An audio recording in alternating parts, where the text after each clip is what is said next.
What's up?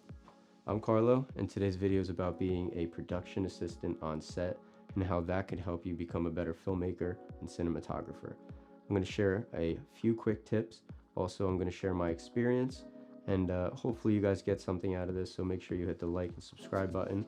So let's get right down to the first tip.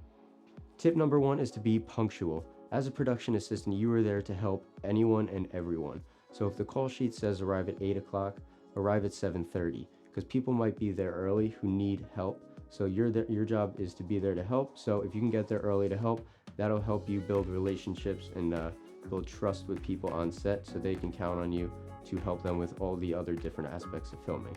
The easiest way not to get called back is by being late. So just ensure that you are on time, and on time means early. Tip number two is to be someone that you would want to be around as well. You're on set with these people all day, and I know from my personal standpoint that I would not want to be on set with someone that is moody or angry or they hate the world, whatever it is, they complain a lot. I wouldn't want to be around that person all day, especially on set where it could be tense at sometimes or strenuous. So make sure that you're always keeping a positive mindset, a positive attitude, you're smiling all the time. Make sure you're always willing to help people with a positive attitude, and don't complain about work that you're doing, because what you're doing is a great opportunity to learn from people and to grow your craft as a filmmaker. Tip number three is to let go of your ego. Being a production assistant does mean that you are on the bottom of the totem pole, but that can hurt some people, especially if they do have an ego and they think that they're great at what they do, and they might be great at what they do. Like I think I'm good at doing videos, but when it comes to doing work on bigger sets, I'm still very new to that. So if I got thrown into that as a DP, I'd be very lost. So being a production assistant first allows me the opportunity to see how the director of photography, the cinematographer, the director, how they work together, how they work with other departments, the talent, how they light certain scenes, all these different things, and the equipment that they use. All these different things, it allows me to see the process of the workings of a bigger set without the whole responsibility of being in charge quite yet.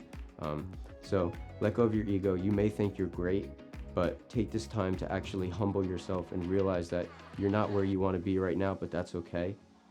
This is part of the process, and learn from the people that are ahead of you, so one day you can be in their shoes. Tip number four piggybacks kind of tip number two, but it is any job that you're given by any department, make sure that you do it with a positive attitude and you do it quickly.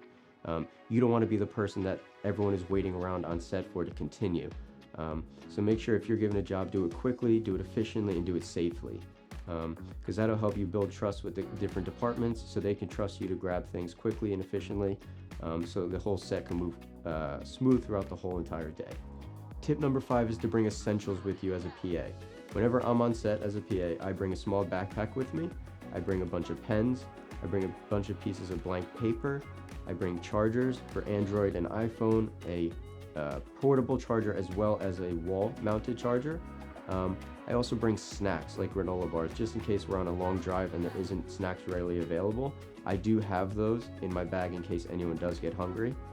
So those are a few things to always just kind of keep in your bag as a PA. Tip number six is to study what you learned that day. Go home, write a few notes out of things that happened that day that stood out to you. Try to remember how they did it, and you could write down all the notes, whether it's how the DP lit a certain scene or how the director interacted with the client or talent. All of these different things, after a while, they could build up and help you during your production interact with a client or light a certain scene because you saw someone do it this way and you thought it was interesting. So you can put your own twist to it now. So just make sure that you're studying and really observing what's happening on set, and you're not just standing around. Take that opportunity to really learn, because being a production assistant is kind of like being in school, and sometimes you get paid for it, so it's cool.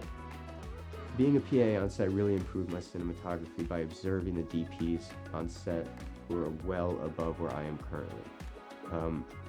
Having the opportunity to watch them light certain scenes, the way they move the camera to depict emotion or a mood, really was amazing for me to watch, because I never saw it on this level before. And me building the connections with the DPs on set allowed me the opportunity to ask them questions, things that I was confused about, and they really helped me answer some things that I was really unsure about. So now when I'm home, I could include some of these things onto my productions, and if I have questions, I now have the connections to ask them things now. Just if I have any questions or if I need help with anything, they're always readily available to help me. So hopefully you got something out of this video, whether you're using PA as a stepping stone to move into a different department, or if you'd really just like to be a PA. Either way, hopefully you got something out of this video. Make sure you hit the like button, the subscribe button, and comment below. Make sure you let me know how I did. Let me know if you got something out of this video. And I hopefully see you next time. Thank you so much. Have a great day.